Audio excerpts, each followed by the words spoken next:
Welcome to Honest Talk about heartbreak, dating, and relationships. The podcast helping you navigate your path to happy ever after with your host, Rob McPhillips from RelationshipGPSProject.com. So here's the question. How are people like us, who didn't grow up being taught how to have an authentic relationship or have any great relationship role models, who are facing the usual challenges and stresses of work and life, how do we get over breakups, get into authentic relationships and maintain love and connection with all of the challenges of the modern world without losing our identity or sanity? My quest is to get you the answers. I'm really excited about this podcast today. And I'm trying to show my excitement in my voice because that's something that I've never been able to do. I've never been comfortable with my voice. It's monotone and nasal. I know most people don't like their voice, but mine particularly. However, my guest today, Tracy Goodwin, is a very special voice coach. And she has a unique gift for being able to listen to your voice and analyse to you what has happened to you in your life that's holding you back and show you the ways that you can then change that. How she works is she helps you to understand the psychological barrier and the muscle memory to change the way that your voice sounds. So I was on her podcast recently and she's given me some exercises to give me more control over my voice. So anyway, I got her to chat with me about how voices can be barriers and masks that hold us back in relationships from being able to really connect to one another. You could give a brief backstory to everything that led you to where you are now. Sure. I, interestingly enough, was raised in a family where I wasn't allowed to speak. So, of course, the last thing on my list of things to do when you grow up is be a voice coach, because it was always my albatross. And I wanted to be an actor. And I started speaking on stages and acting when I was 12 years old because I had a platform to use my voice that was acknowledged. And I was really good at it. Now, I went off to college to study acting, and there was a catastrophic event that happened in my college years because I had this inability to use my voice. And as a result of it, my voice started sounding like this. And I ended up working with some of the greatest voice masters of our time because of that. And that was really the foundation of it all. I went on to be an actor, went on to be a director, but people kept finding me about working with their voices. And I thought that was just bizarre. I always did it. I was always skilled at it. I always loved it. But in my mind, that could not be. That would be fraudulent. How could somebody with my background be a voice coach? And then I finally embraced it because it finally became clear that it was my purpose. And I started doing it full time. And that's when I really discovered and created the psychology of the voice effect, which is my own methodology.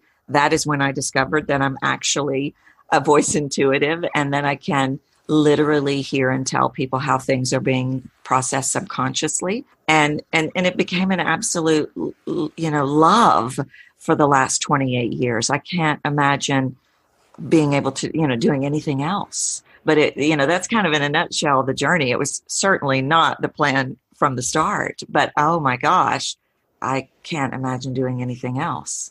It's interesting how people's wounds or obstacles or circumstances tend to be the thing that lead them to their passion. I don't know if it's kind of that you need to prove it or you need to, I don't know, but it is quite interesting how it usually is something quite deep that makes someone.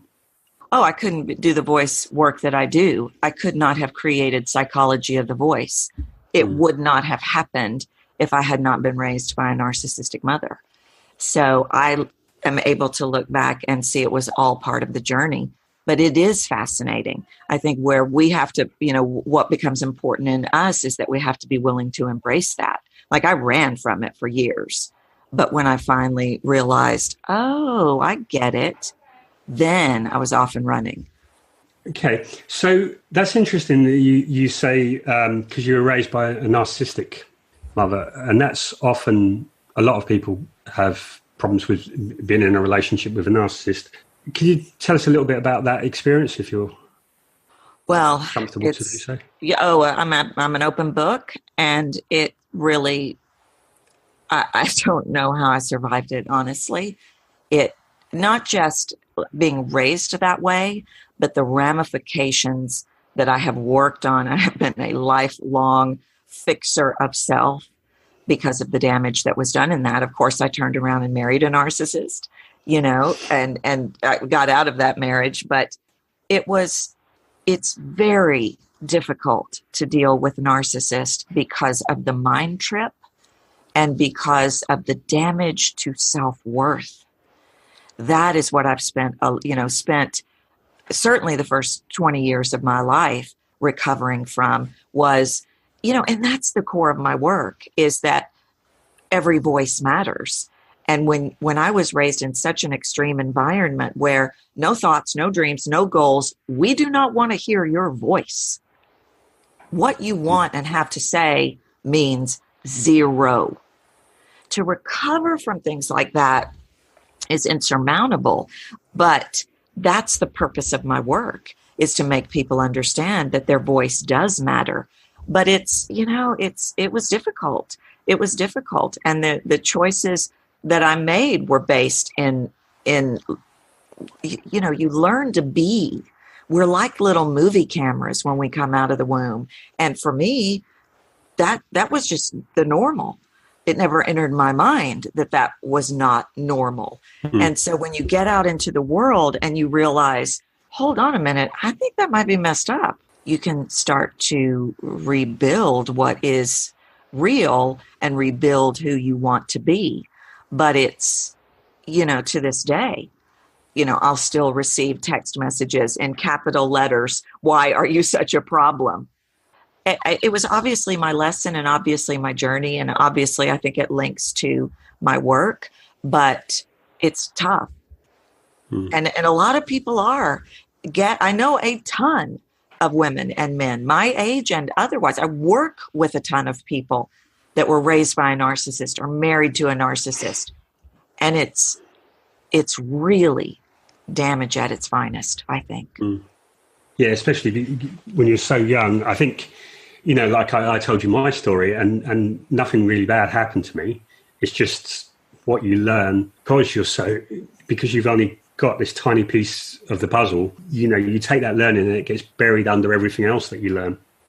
Okay, so sensitivity, your intuitiveness, and the theme of your life is about voice. Did you have to listen for the tonality of your mum? Was it the tone? I'm interested, something must have made you so much more sensitive. Yeah. And, I've thought that's a great question. And I've thought about that a lot. In fact, there's been many days where, even just yesterday, a woman said to me, I've never seen anything like this. You're absolutely extraordinarily special. And, I, of course, was so touched when she said that. But I've asked myself that question a million times. Why did I get this gift? Why was I on this purpose? Why was this my path? And, it's interesting because everything I remember about my growing up was that I was bad, I was difficult, I was a horrible child, but I can't really put my finger on anything I did. I never snuck out. I never did any of those things. And I honestly believe, after a lot of processing about it, I believe I was sensitive from the start. I believe that I was most likely born this way. In fact, I worked with a healer one time, and she said, I honestly believe that it was, they recognized on a subconscious level that you had a gift, and that is why they struggled with you so. And I thought that was very interesting. There is no doubt that I had to learn to listen, because my entire existence was about navigation of my mother, keeping her happy at all cost, because the ramifications were unbelievable. I was never allowed to ask for anything I wanted or needed. And so I would literally read her and my father. My father, of course, he was not a narcissist, but he was definitely had to appease her. We all did. And so I learned to navigate my asks and and honestly, I believe I learned to manipulate as a child, because I had to survive. And I think every ask was based on not only tone, but sometimes energy, kind of feeling, uh-oh, she's mad, or uh-oh, she's not speaking to me again. I guess I'll just have to wait. And, I spent my entire life on eggshells. Not anymore, but well into my adult years. So I think that was certainly a part of it. How I discovered that I can literally tell people how their stories from their sound, I don't know. I don't know if that came from my upbringing or if that was literally a gift. And I thought that everybody could do what I can do. It was only in my 30s that I realized that everybody can't sit down and identify, literally verbalize what they hear in another human's voice and tell them their whole story. But I think that, this was just my path. I was always sensitive as a child. I mean, you look at me the wrong way and I'd burst into tears. And my answer to that was, well, I'm going to move to New York City because I figure New York City could toughen me up. And it did. It was one of the greatest moves I ever made because I was so sensitive and took everything so personal. Empath from the day I was born, no doubt in my mind. So you talked about navigating around your mum, which means that basically that dominated your life. So you didn't have a sense of yourself and a sense of where you wanted to go. So of the two, were you more sensitive to the words or the tonality? Tone, 100%. Yeah, I'm guessing that. 100%. Because kind of the way that I see it is when you're, and I think for most people, I think this is a normal thing. I think I've seen some research that people tend to listen to the tone before they listen to the words. And you can most of us, even if we're not sensitive, we have some understanding of body language and we know when someone's saying what they truly feel. So what are some of the ways that you've noticed? It's kind of like, do you know Paul Ekman? I don't know. He's a researcher. He's researched into lies. There's a TV program which is kind of loosely based on his study of lying. And I can imagine that wherever he is, he's kind of like, yeah, you're lying. And you do kind of, if you know people and you've worked with people, you can kind of get a grip. But I imagine in relationships, you must have this much more detail awareness of what's going on. But I'm trying to pull from your strengths and your abilities to things that anyone listening who hasn't got the same tonality sense, what are things that they can do to know about in relationships in terms of voice? Well, let me give you a couple of examples and a couple of things that people can do.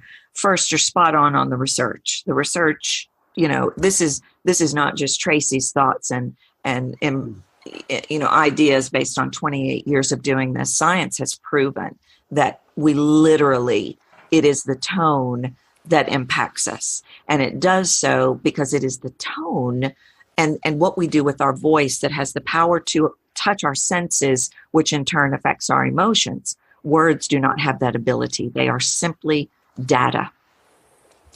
And the favorite example I give all the time, which I know you're going to appreciate, is the man and the woman, married or not, it doesn't matter. They're on a date and he can tell something's amiss with her. And he says, is everything okay? And she says, I'm fine. Now, if we were just going to look at the words say she's fine and we can let it go. But she isn't fine.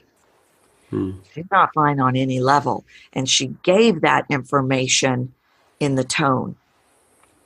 Now, I am not a relationship expert like you are, but what I have seen in my work, whether it's people in business or people in life or people in relationships, there is tremendous fear around saying our truth. And so what we do is we funnel it into the tone in the hopes that they will get it. 9 times out of 10, they don't, because they don't. Or sometimes, for example, in that man and woman example, sometimes they do, but the man's like, okay, she said fine. That gives me a get out, because yes, so many men, just particularly men, I'm generalizing, are like, I don't want to talk about it. And if she says, that's fine, go, okay, right. You said it was fine. Yes, so true. And so you've got to, I have this saying, Rob, the words are everything and they are nothing. It's what you do with them that has the ability to affect me and change me. So we've got to move beyond, like your comeback on that was beautiful. It was perfect.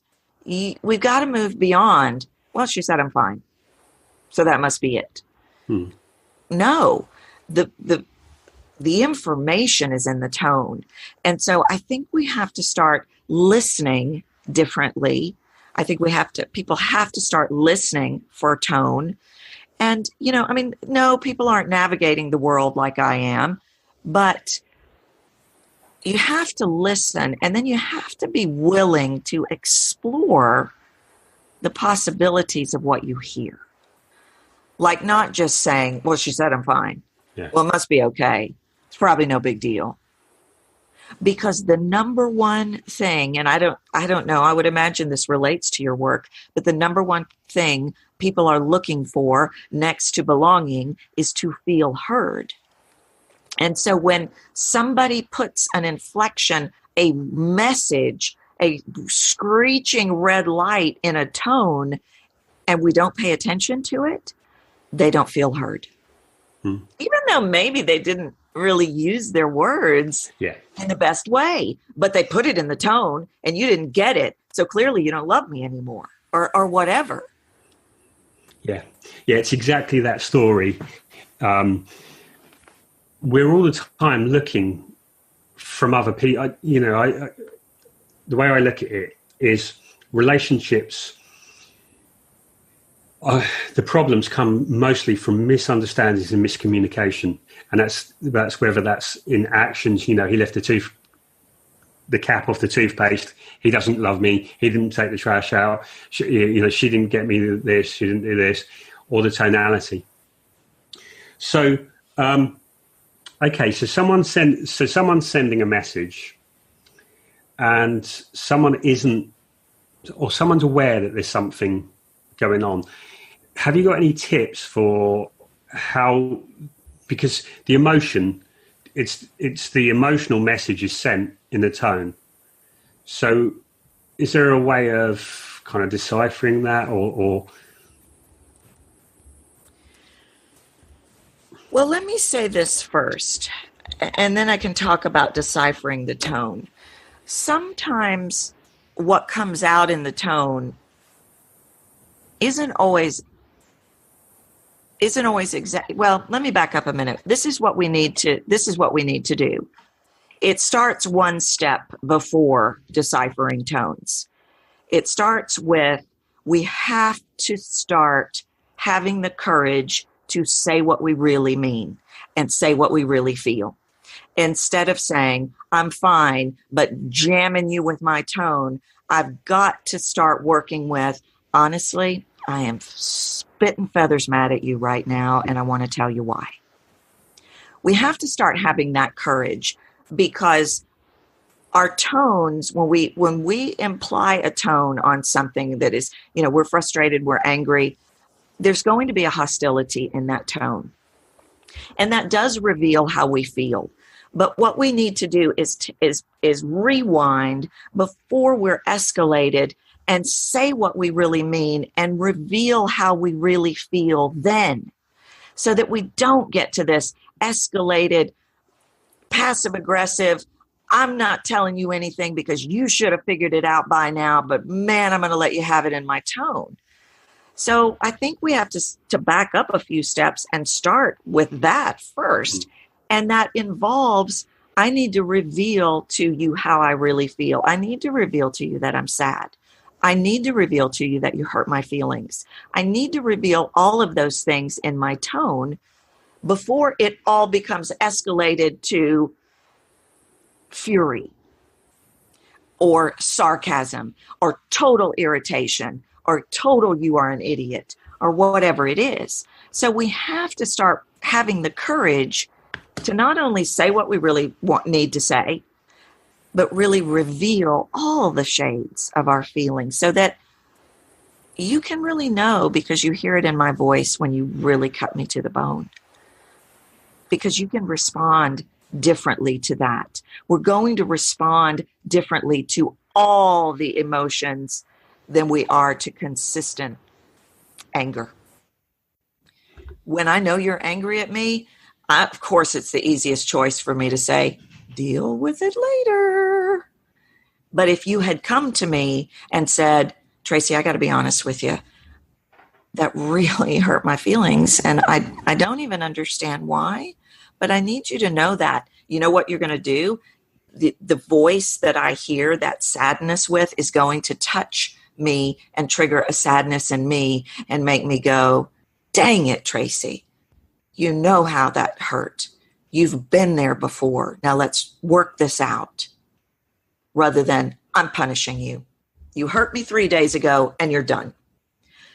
So that's, that's what I want to say on that for sure is we've got to back up and we've got to start, like literally like you would tell a 3-year-old, use your words. We literally have to do that. But we have to have the courage to express hurt and pain and anger. And we have to express joy. I know people that will not express joy in their voice because I don't want you to know that you made me happy because then I'm possibly faced with disappointment or I'm possibly in a place of vulnerability that I don't want to be. So we have to start with that.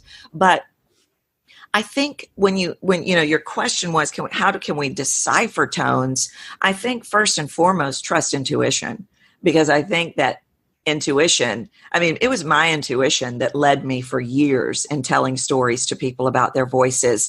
And I refused to believe that I could do what I did, and I think a lot of times we don't want to believe what we hear. We want to live in this imaginary world of it's going to work. She's going to get over it. It's no big deal. No, I'm going to come home from work tonight and it's go, no. So you have to, if your intuition says, you better put on the brakes and pull over right now because there's a problem, there's a red flag, and I hear it in her voice or I hear it in his voice, you better start trusting that instinct. And I think literally, like I said, listening different. Listening, do I hear a frustration?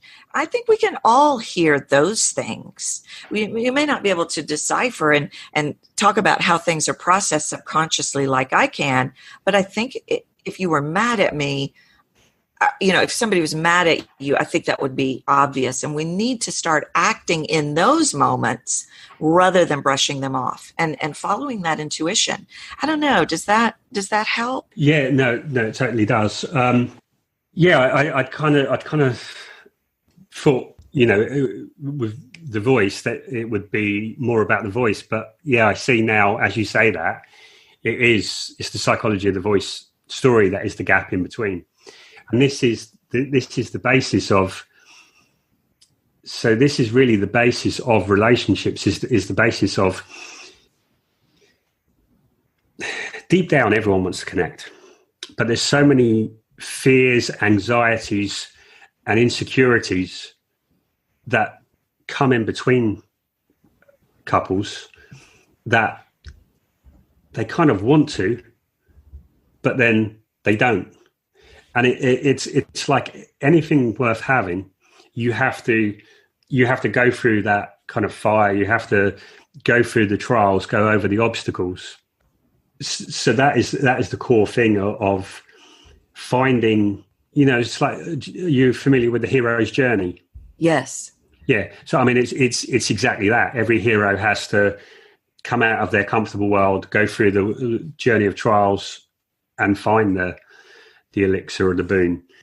So yeah, and this is why I was so struck by your work, because I'm kind of developing a program which is about having all the emotional foundations in place. Is about dealing with the anxieties, knowing who you are, what your personality is, understanding, stuff, all those kind of memories. And when I heard your psychology of the voice, it was like, okay. Like I was getting all these, okay, if you've got a memory from the childhood, it's there for a reason, right? You need to do it. But it was all disparate. And then so what really struck me is when you said psychology of the voice, and it's like this, and I go, you've got to do it as a journey. And so then now I'm developing that, and I'm thinking, okay, so it needs to be, you need to know the journey of who you are. And I think that is, the problem is it's the things that we're unaware of that are the things that drive us. Oh, for sure. And even, like what I hear you saying is exactly the core of the psychology of the voice effect. Sure, we can talk about foreshadowing that you're doing in your voice and vocal masks that you're putting up to hide behind and lilts and patterns. And I can talk about all of that if you want, but we're not going to solve that until we find the driver. No. Yeah, that's so true. It is. It's about, and I see this sometimes. So, like I've had groups, and there's men and women, like talking about how men see women, women see men, and the women are saying like, "Well, we just want to connect. We just want to connect." And I go, "Well, I don't want to, because you're going to ask me, how do I look in this dress? And I don't know what the right answer is." And I go, "It's not the right answer. It's I just want to connect." And they go, but what's going to happen if I say that? And it is, so it's a generalization, but generalized, women want to connect. And a lot of the tonality in that is poking to try and get at, okay, need a reaction. I need to know that you care. Yes. I need to know that you're going to listen to me. I need to know, can I trust you? And it's kind of getting to that connection, which is getting past. Oh, I'm sorry. Go ahead. No, which is just getting past fears and anxieties and insecurities. Well, and it's principle 2 of psychology of the voice is we connect through what we hear in our voice. So, when we want to talk about foreshadowing and vocal masks and things that you're going to put up, you don't even realize you're doing it, but you're putting it up in your voice that is guaranteeing I can't connect with you. And the example you gave is perfect. If I am setting, if I'm already in anticipation that you're going to tell me I look, unattractive, or you don't like this dress, there's going to be a defensiveness in my voice, and he is going to pick up on that and answer accordingly. And it's all going down subconsciously. All of it's going down subconsciously. And I love that you bring up emotions, because if you think we're not going to hear emotions in your voice, you need to think again. And that's where I go back to, we have to get to a place of starting to say, honestly, I don't really like that dress, and be willing to do it, but have a neutrality in our tone. Because it's all that defensive and poking, like you said, and masks and barriers, and I'm proving to you that I'm good enough for you, or we can never connect if you put a bulletproof glass between us.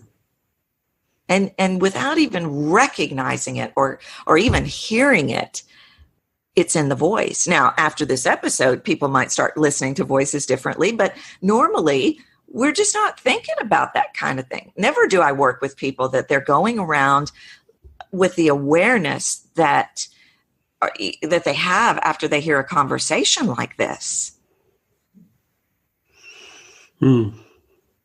Yeah. Okay.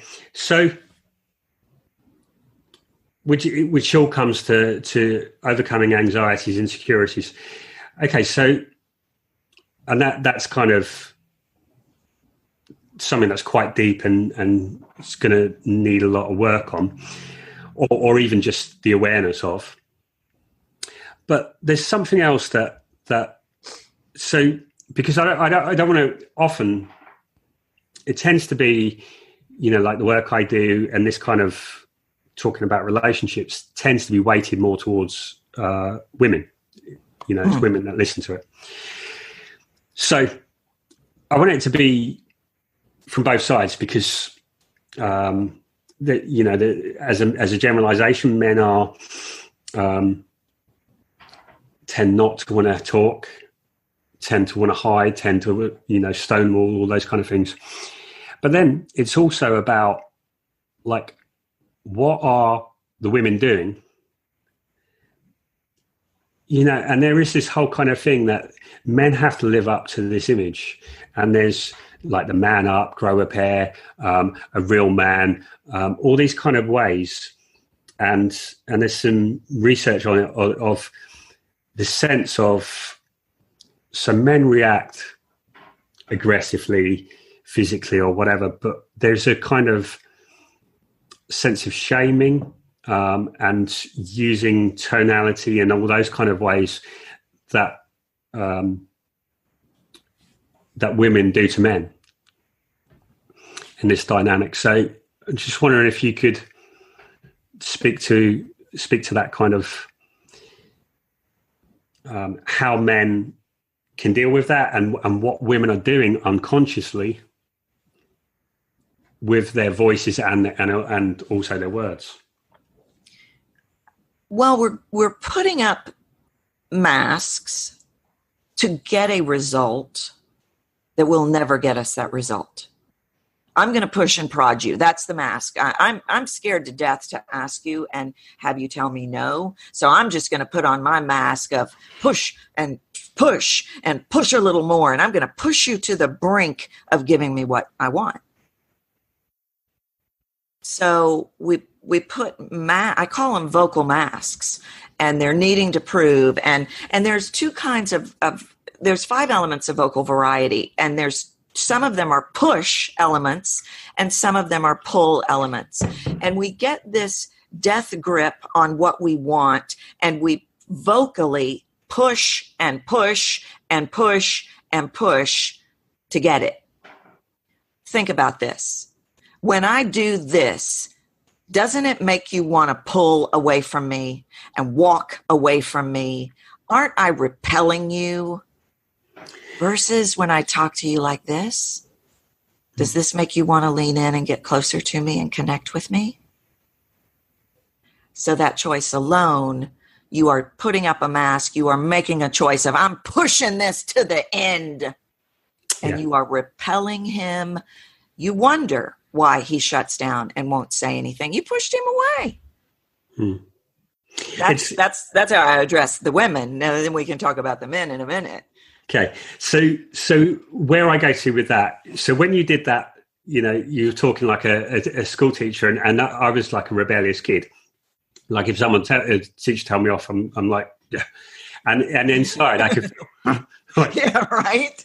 So, but like I'm listening. We're talking about this abstractly. It's nothing personal to me, but in that tone, I'm reacting, and I can feel anger coming up.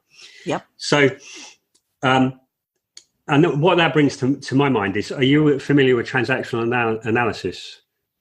I'm not sure. So TA is basically you have critical parent, and when someone acts as a critical parent, the other person goes into a role of like critical parent and like naughty child. Okay. And so, or where one acts as like lost child, and then the other one goes into like nurturing parent, that kind of thing. But so listening to you, your tone is causing me to go into a role, and then couples get into, they play this role, and like anyone watching can see the kind of childish pattern that they have. But hearing that brings it home that it's the tonality that's triggering those roles, and it's kind of what introduces those patterns. Oh, absolutely. And I see it all day long. I see it in business. I see it in relationships. I see it in families. And it's like, I don't even know why we do it, because it's like we got a memo in 3rd grade or something that said we have to do it. But I can take those same words. I can say, Rob, I'm frustrated with you working so late all week long. And I can say to you, Rob, I'm frustrated with you working every night so late. Or I can say, Rob, I'm frustrated with you working so late. So, which one, and that goes back to what we started talking about to begin with, is it's the tone that touches the emotions. It's the tone that triggers the senses. And then there's another problem. We get locked into a tactic. And the best example I can give you for this, and I don't know what it's like over in the UK, but here in the States, you go to the grocery checkout line and there's racks and racks of gum and candy and all kinds of things. So you walk up to the grocery line with your child, and your child wants some candy, and he asks you one way and you say no, he instantly changes tactic. And you say no again, and he changes tactic again. So it's about changing tactic that is true to how you really feel, not I'm gonna be like this because you obviously are trying to mess me up. You're ruining my life. I'm choosing this push choice.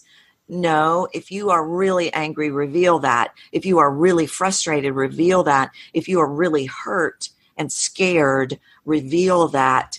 Change tactics and know that pull, I will always subconsciously want to connect with you.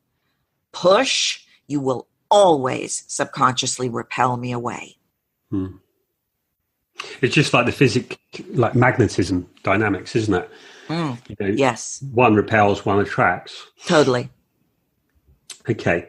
So there's a lot there I'm still kind of taking in. But so the tonality, when you're talking about that and you're talking about, are you familiar with the Gottmans? That sounds familiar. Yeah, great relationship researchers. They've got like 40 years of in relationship research, and they talk about the four horsemen of the apocalypse, of the four things that are signals of like a relationship's not going to work, and it's content, and so much of that comes down to tonality.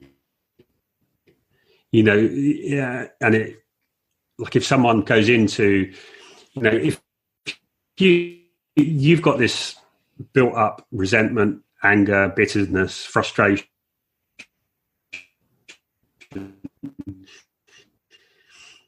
you're going to say it. But if you bring it out with that contempt, with that criticism in that tonality, then that's immediately setting off where someone's going to stonewall or defensiveness. Oh, absolutely. And I think part of it is we wield tone like a sword. We use it as a weapon to punish. And that was certainly my experience growing up. And I don't know that everybody does. I don't want to generalize and say, okay, all women are wielding their tongue like a sword, or all men. I certainly don't mean that. But we have this illusion that if we give you a tough tone, or we give you it can go the other way too, Rob. It can go, if I'm a victim, I can use a tone of, it's okay, I didn't really want to go anyway. It's manipulation. It's wielding my tongue like a sword to get what I want, rather than just honestly saying, I really wanted to go. But we have so much fear around revealing who we really are and revealing how we really feel. And that is the job of the voice. So if we are in fear of revealing how we really feel, we are going to manipulate our tone. And you are exactly right. The buildup is catastrophic. The number of people that believe they cannot communicate because they say something and they don't necessarily get what they want, or they get pushback or something, so they stop talking, and then they lose it. And then the first thing that they say is, I'm a terrible communicator, and they shut down again, which, that's silent treatment, which is the worst way to use your voice. The worst form of manipulation is to stop talking.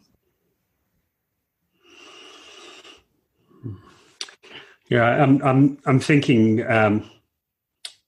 So men that I've spoke to, who their relationships disintegrated, and they don't talk, and it's often a way of managing it.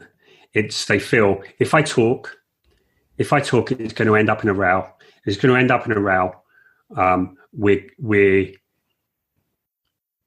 There's a chance I can't control how the conversation will go. There's a chance we're going to split up. If we split up, I'm going to lose my children. So I'm not going to talk, because if I don't talk, it's managing it. That breaks my heart. Mm. That breaks my heart, because what you just told me is that man does not feel he will ever be heard. Yeah. And I mean, that's the most tragic thing. The next to not belonging is to believe that your words don't matter. It's, it costs people lives. It will cost people lives. But it's a two-way street. I mean, he was given something to cause his shutdown. Most likely. Well, I would imagine that choice to shut down, that could be unsolicited. But I would bet, and you're going to have to tell me, because I don't know, I don't have the data on it, but I would bet 100% of the time he was driven to shut down by words and tones that were shot at him like arrows. Yeah. Would that be accurate? Yeah. Okay. It is. And what I'm while you were talking, what was going through my mind is, so I was talking to someone, and basically I was trying to explain the situation, and I think we have this misguided idea that we're grown up, we're adults, we're however old we are, that's the age we are in all areas. And I was trying to explain, like, so they weren't coping very well with stress. And I said, well, you've got the stress coping mechanism of an 8-year-old. And that's kind of what all these tactics are. They're different. Like, I learned this at 5, so I'm going to do this. I learned this at 8. I learned this. And we assume that because we're, however old we are, that's the emotional maturity, that's the level of stress we can cope with, that's the level of communication we have. And so really what you're talking about is, so many of us are stunted in our communication,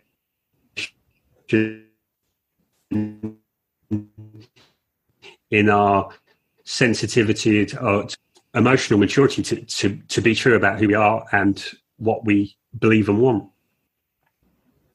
100%. Because that's vulnerability.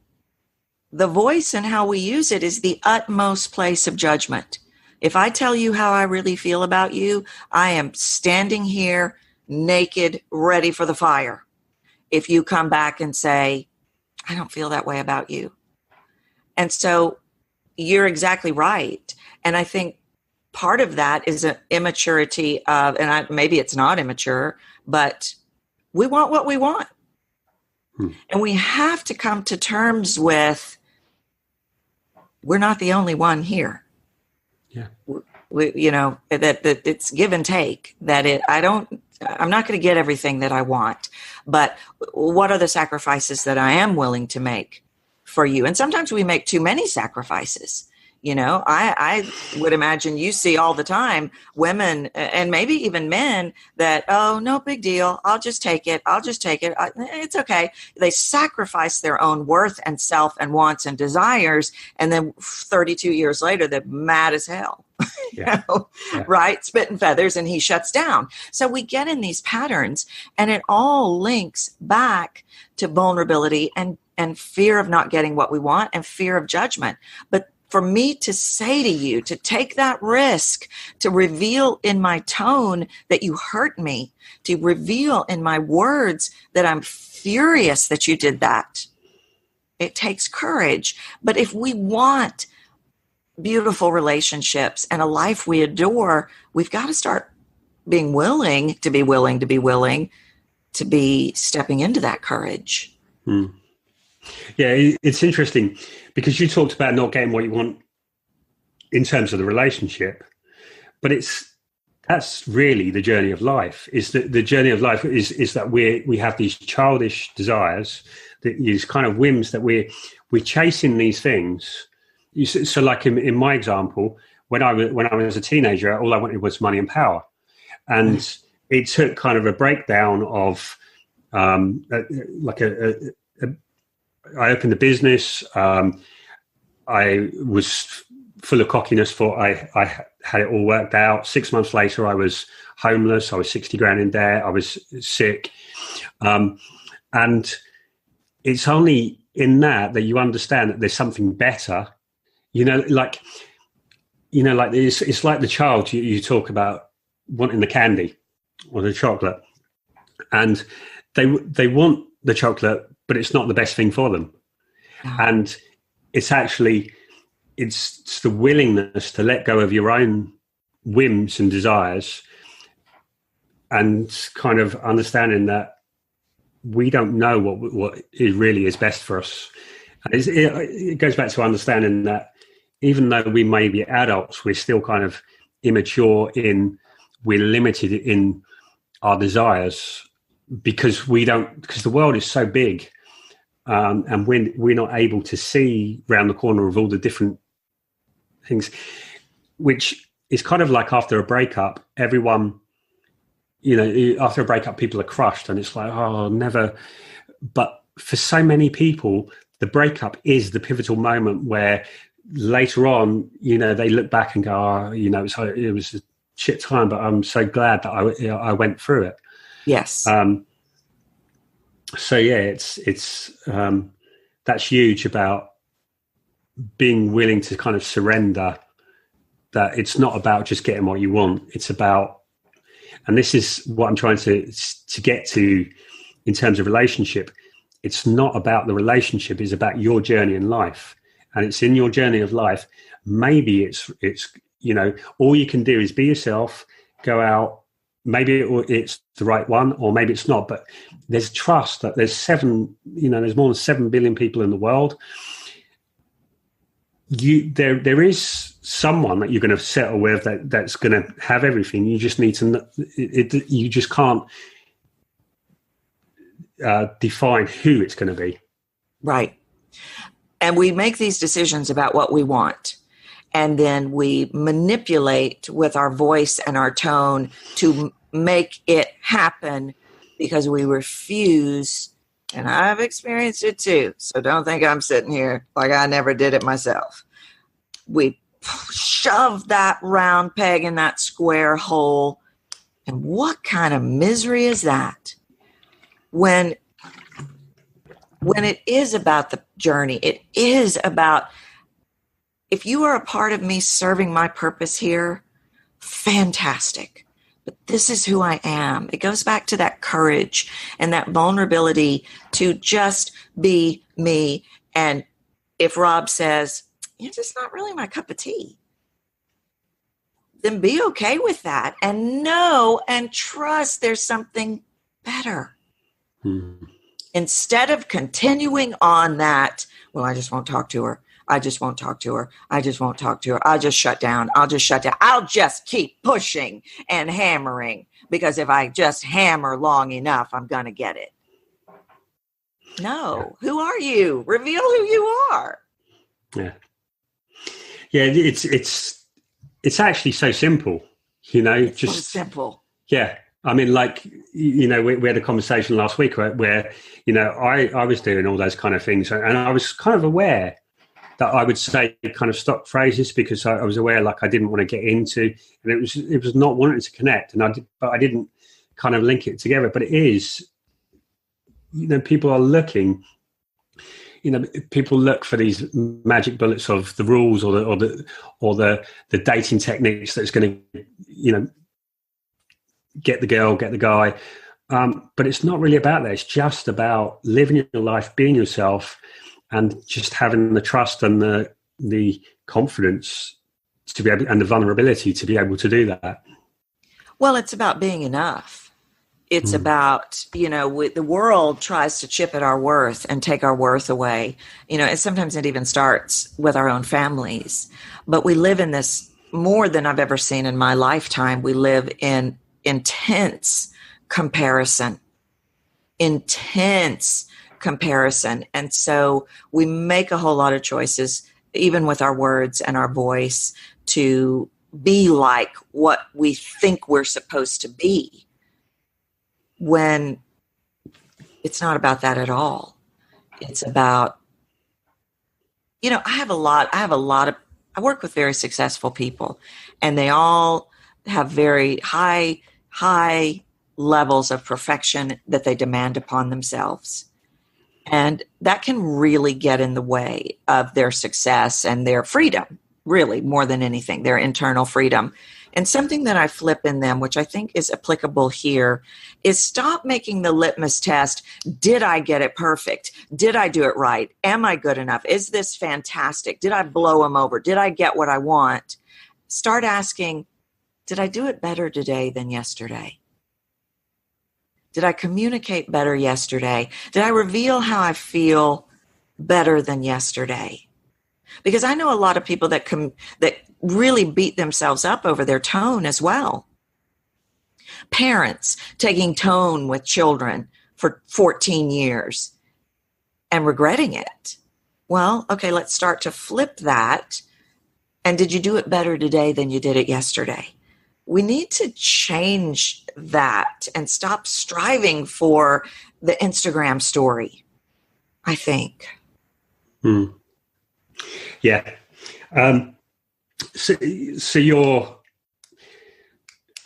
So I can pick up on the kind of the perfectionism is, and what's behind that is, I think when people play video games, like kids play video games, and there's all these kind of cheats.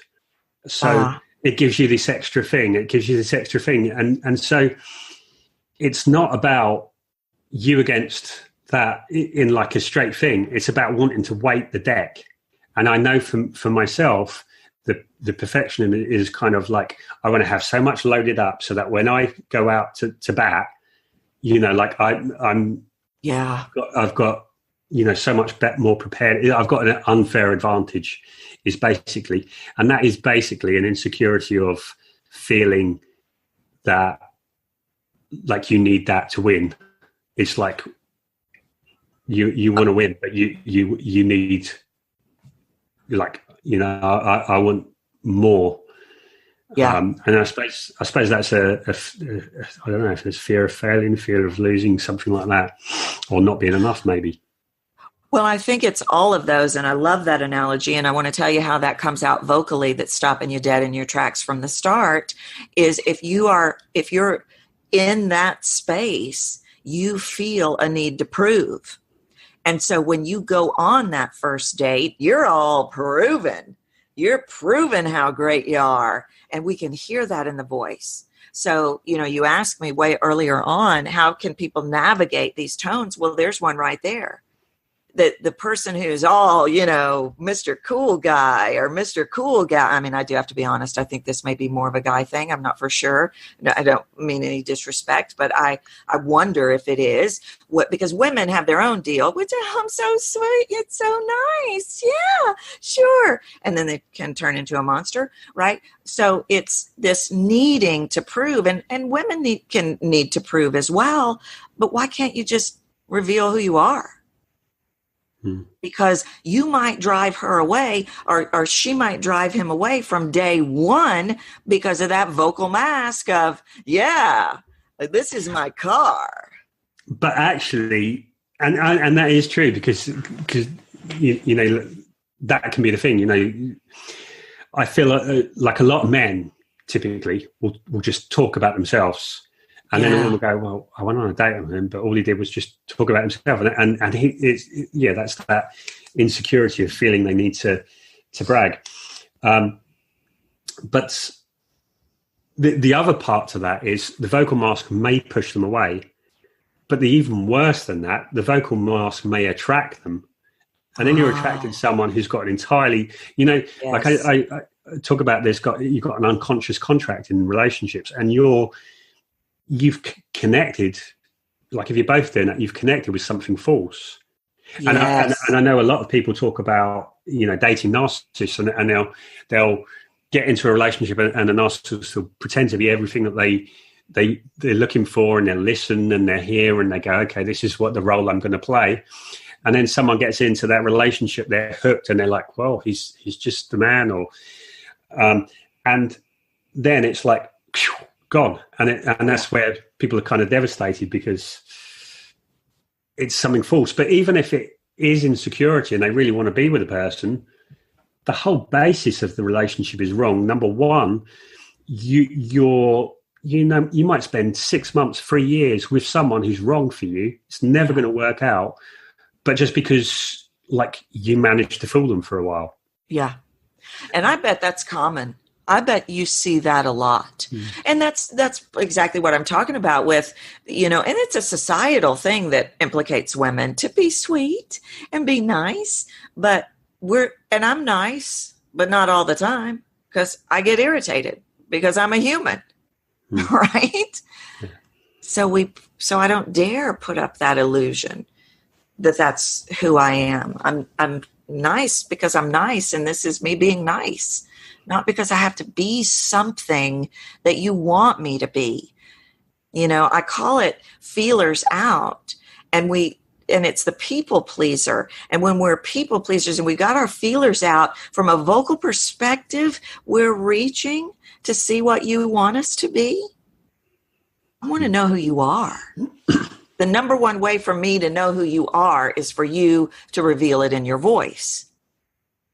And the minute you don't, I'm going to know that's not who you really are. And I think that, of course I can discern that and identify that, but I think everybody can.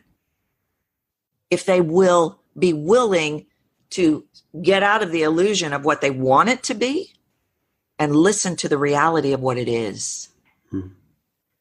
When I talk to people, after a breakup or wherever, and they talk about the relationship, they say, I knew it on the first date. I knew it. My intuition told me, but I didn't listen, or I thought I'll just let that go, or, we'll see. And there is a lot of research about, making decisions and having awareness, from our gut, literally our gut bacteria before we're aware of it. Yeah. So the question then that comes to me is, you've gone through this and you've gone through the journey, and you've now talking your truth, expressing your truth. And what you do is you help people to express and to share their truth. So can you tell us how you did it and how you've seen other people do it? Well, it was a big, like I said, it's a huge part of my life, was my own journey in finding my own voice. And for me, a whole lot of it was about getting sick of myself. I mean, it's that, I think they talk about it in coaching. It's like you just get sick of the pain and you want to do something different. And the frustration and the regret and the doing without and the patterns that I saw within myself, and getting sick of it and dedicating my life to my worth, to finding my worth, was how I did it. There's not anything that I take my people through that I didn't walk through myself before I was 30. But how I approach it with my people is certainly based on how I found my own voice, and is based on my own story, and is based on everyone that has sat before me. Is that a lot of, and I don't know for sure, but when you think of voice coaching, you think about voice techniques like, blow your lips and things like this. And all that's great. And that is a part of what I do with people. But the first thing I do with people is I tell them exactly what I hear and how it's being processed and why that's hurting them. And that's always a shocker. And it's being processed subconsciously. And then I identify the drivers. What is the driver? When, you were told nobody wanted to hear what you have to say. You struggle with worth. You struggle with people pleasing or perfectionism. We don't have to dive deep in and fix those, even though I did personally. But that awareness of why we do what we do gives us the ability to change it, so that when I then come in, because the driver put the bad voice habit in, the driver that says to the woman, you better ask for permission, is what put in when she talks like this and everything is about permission. And so the fact that she can go, oh my gosh, you're right.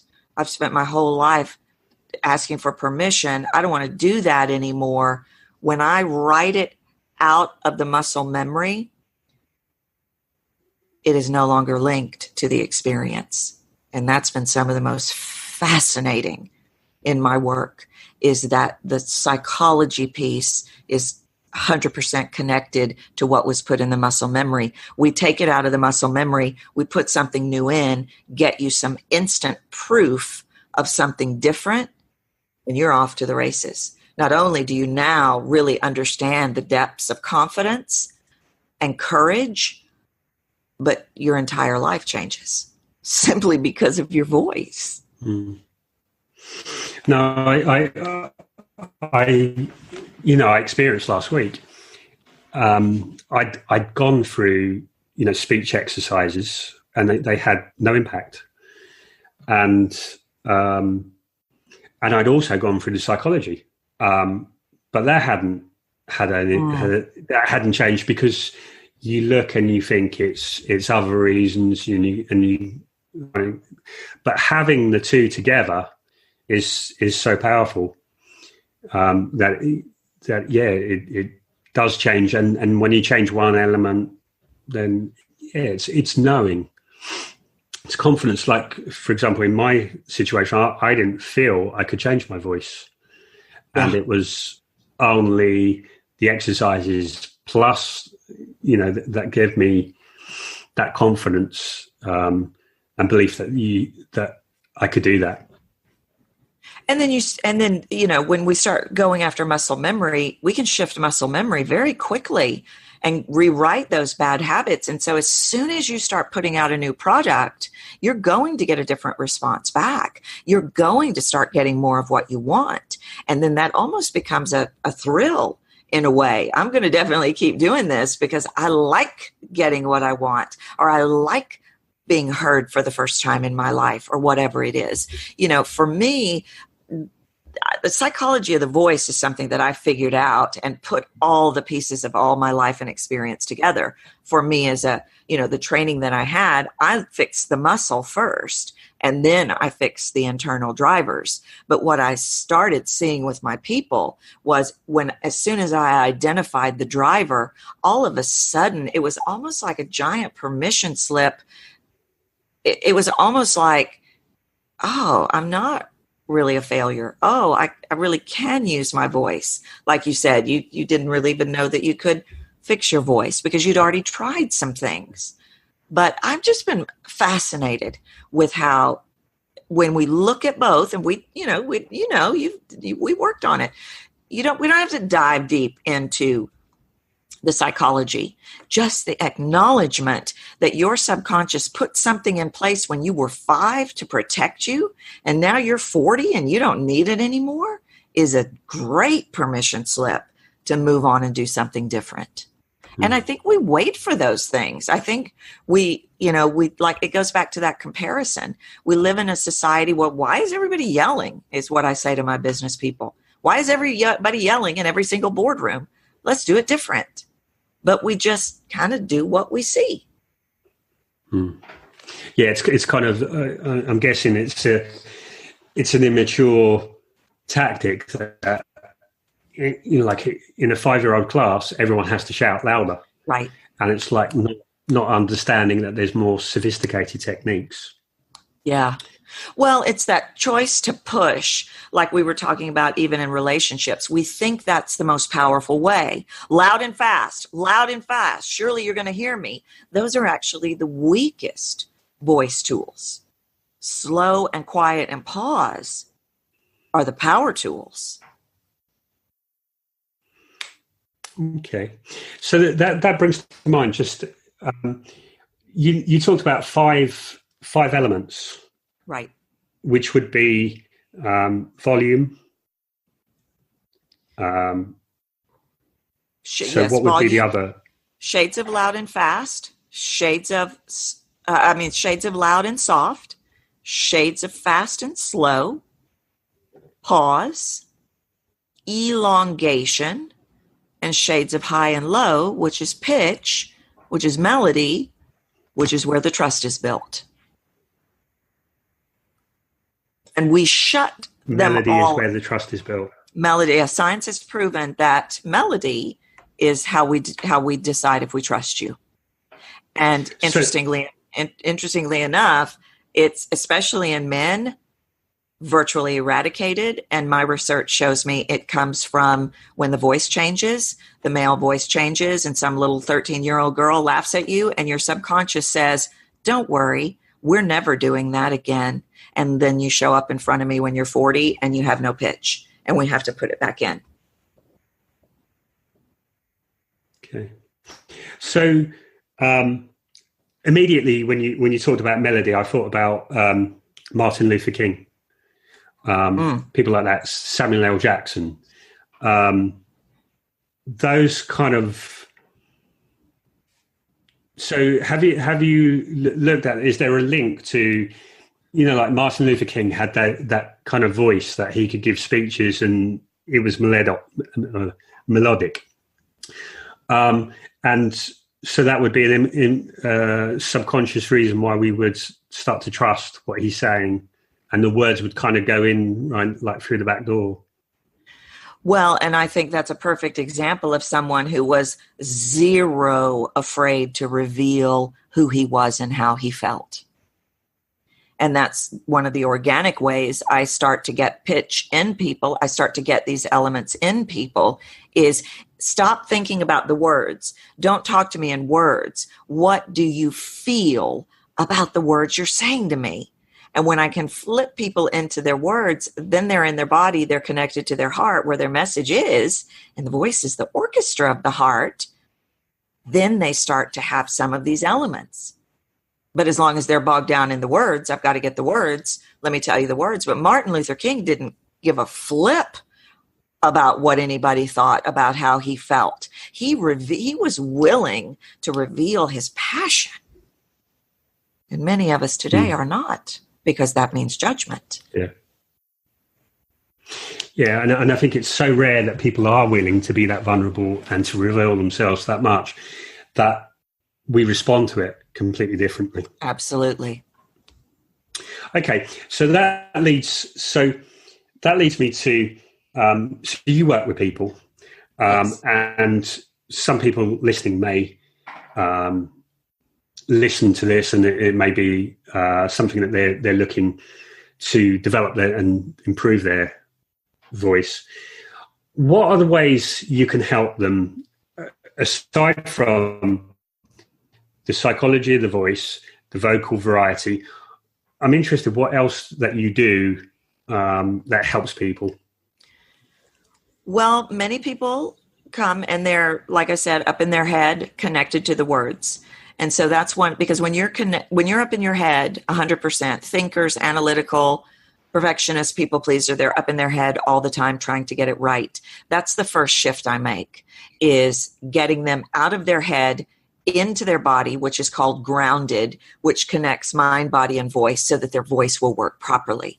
That's one of the first things that I do, which gives people the understanding and belief that the words are going to be there for them, because they are, but we don't believe that. So that's the first thing we do oftentimes, is buy freedom.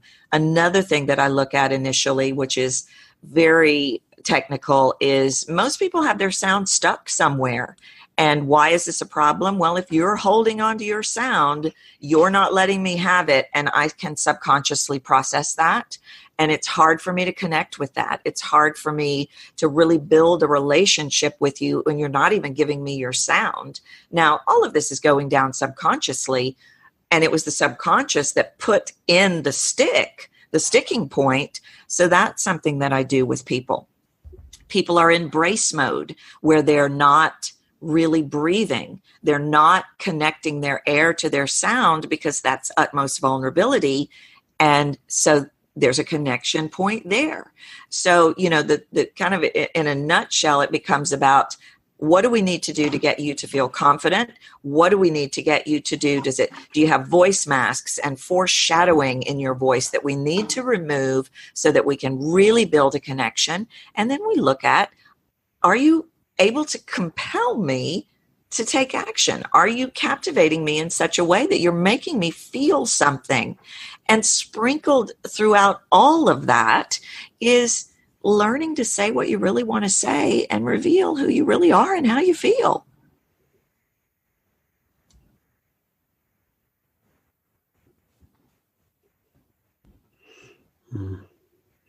So important. Oh, it changes everything. And people don't, I think that's been one of my greatest observations, and the driving force behind my mission is how I see so many people don't realize that there's so much freedom and power and success and connection tied to the voice. People just don't always think about it that way. We think about the words. No. Yeah. And actions. And some people think about voice, but it literally, I just sit in amazement at how the tiniest shifts can literally transform people's lives. So on that thread, can you tell us about some of the people whose lives have been changed? Sure. When they work with you.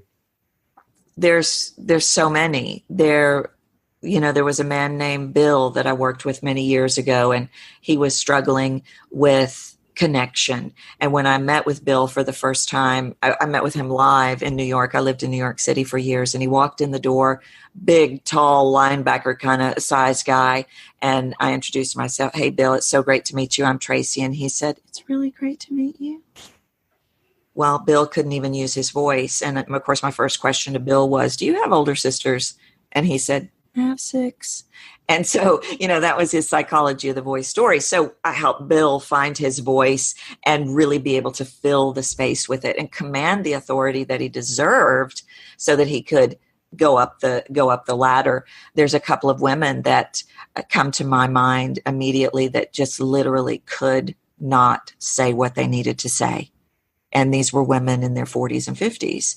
Mm-hmm. And we found their voices. And now they have this freedom to use their words and have a neutrality in their tone that it's literally changed their lives, that people now will talk to them, that people now will reveal confidential information to them. And as women in authority, that's really important. There was an inventor that I worked with out of Canada, and he came to me and he said his business was failing. And he said, I think I'm repelling customers. And I said, okay, talk to me for a minute. And he did. And I said, you are repelling customers. And he said, how do you know that? And I said, what are you trying to prove? Because you are just pushing me right out of the room. And he said, how did you hear that? And I said, because I hear it, because it's obvious. And he said, and of course, it was obvious to potential customers that he was repelling them. He said, I've spent my whole life trying to prove my worth to my father. That was his driver. And we took on that driver and we rewrote that muscle memory. And now he's got a flourishing business because he should have had it to begin with. We should all, I believe that it's every single human person's life to have a beautiful life. And we put all this junk in the way to keep us from having it. And the voice is a big part of that. So really, for so many people, it was just about stripping away the masks, rewriting the story, rewriting the muscle memory. And now their relationships flourish. There's a man I worked with in the UK having trouble with his daughter. She literally was in defense mode, everything he said. I said, you got foreshadowing all over your voice. You got voice masks all over the place. We ripped that out. All of a sudden, she believed he could hear her now. Mended that relationship. So just success stories all over the place in business, in life, in finding voices and delivering voices and allowing people in and getting rid of masks. Yeah, it's so important. So in what ways, if people wanted to work with you, in what ways could they work? The way that I work with people right now is I do one-on-one with people all over the world via Zoom. And then I also do small group coaching programs that are, again, online via Zoom that have they're 8-week programs that have about 4 or 5 people in them. So it's still teaching to the individual within the group, but it's small group, which is, brings a lot of really cool dynamics on its own. So those are the 2 ways that people can work with me right now. Okay. And you have a book as well, don't you?